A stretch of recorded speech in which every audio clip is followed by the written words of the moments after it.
how the man who led Ojuku's special brigade was killed while escaping to Cameroon. Expressed in a broadcast on the evening of January 15, 1966 by Major Patrick Chukwuma Kaduna Nzeogu. These words violently destroyed Nigeria's political virginity in the name of the Nigerian Armed Forces, Supreme Council of the Revolution. I declare martial law over the northern provinces of Nigeria. A violent coup against the then civilian government was carried out on Saturday, 15th January 1966 by a meeting of mayors and commanders. The coup killed numerous senior regular citizens and military officers, including Alhaji Tafawa Balewa, Nigeria's first prime minister. However, in the south, where their attempt was scuttled by Major General Johnson Agoy Ironsi, the general officer commanding the Nigerian Armed Forces, the plotters prevailed in northern Nigeria. In the long run, the plotters gave up to Ironsi, who took hold of the reins of power under very dubious circumstances.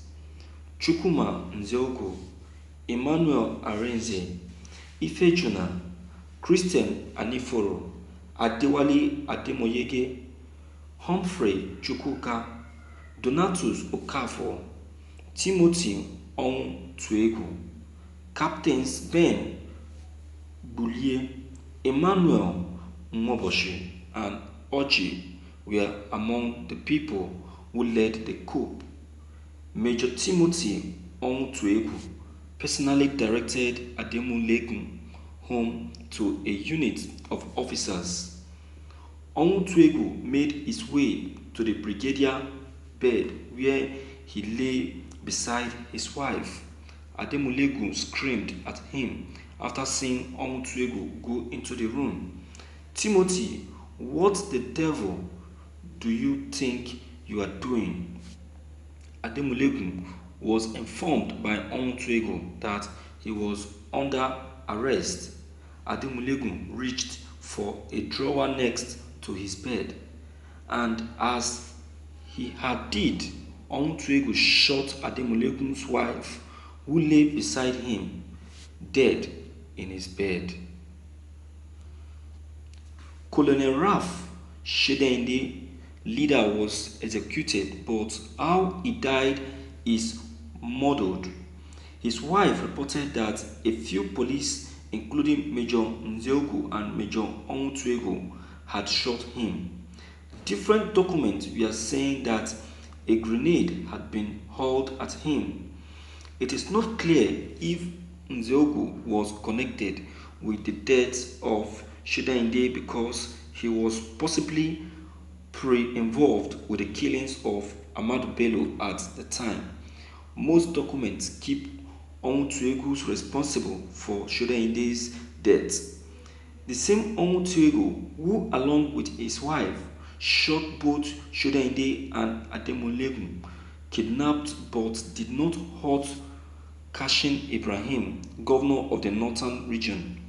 Ibrahim vouched that he had been handled with the most serious respect by the men who kidnapped him before he was released. On May 30th, 1967, when Biafra was declared independent, Ojukwu made Tuegu a major in his army. Until Operation OAU in 1968, when he and Biafran Colonel E.A. Ituk were put on charge of defending Owerri, Umuahia, and Aba, Tuegu did not see much action. In May 1968, Tuegu bereaved fought against Nigerian General Benjamin Adekunle troops, but on August 28, 1968, Murtala Mohammed men lost the city. On 18th July 1968, after multiple days of heavy fights, Onwutuego was able to capture the city of Umuahia from Benjamin Adekunle. On 21st April 1969, Onwutuego endorsed the EA during the defense of Umuahia. He took troops in which Onwutuego was able to drive off every single Nigerian force within a day fight. The most feared Biafran army unit was Colonel Tim Onwutuego and the Biafran's brigade. Numerous Biafran urban areas were liberated from the Nigerian forces and fought until the immediate fall of Biafra. Thank you for listening to this news. Well, my viewers, what happened then during the war, the atrocities that happened then during the war is still the atrocities that is still happening in our present day. You understand?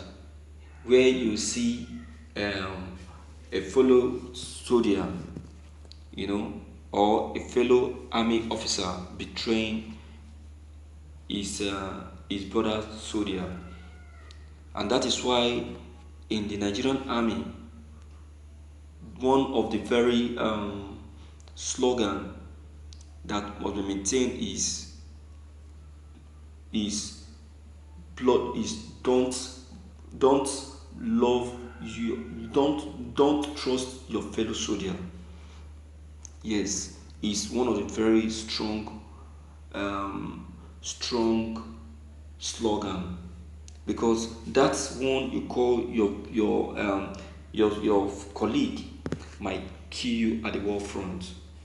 The one you call your colleague might betray you and stab you at the back.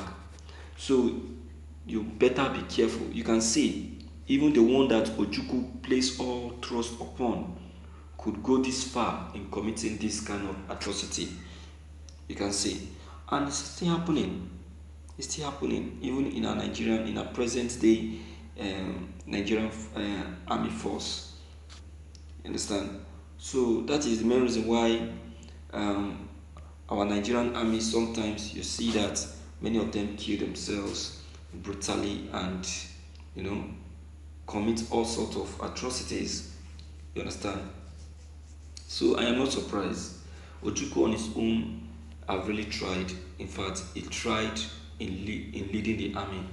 Who is saying that Ojukwu never fought well never fought well during the war? What betide the person? That's why I said that if history can properly be taught in schools, people will know a lot about the Biafran War and be able to get themselves defended whenever it's been discussed. You understand?